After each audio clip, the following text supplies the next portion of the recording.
দেশবাসীর প্রতি অভিনন্দন জানাই। একটা দীর্ঘ স্বৈর শাসনের জগত্তল পাথর থেকে মহান আল্লাহ আমাদেরকে মুক্ত করেছেন।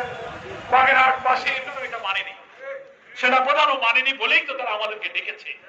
মানে জনগণের নৈতিক রায়ের উপরে ভিত্তি করে জামায়াত ইসলামী কে আল্লাহ তাআলা একটি মর্যাদার আসনে উন্নীত করেছেন। আমার প্রিয় ভাইরা, তাই আল্লাহ তাআলা 5ই আগস্ট এই জাতির জন্য যে করুণা, যে দয়া, যে মর্যাদা দিয়েছেন তার জন্য আমরা শুকর আদায় করবো, নাকি বলেন? আমরা 15 বছর আন্দোলন করেছি, সব রাজনৈতিক দল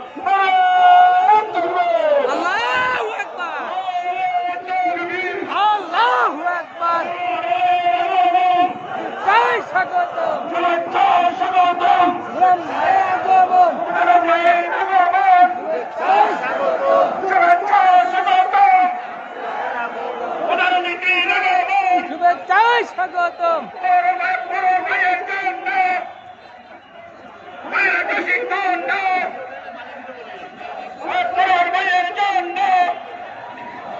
ভাইরা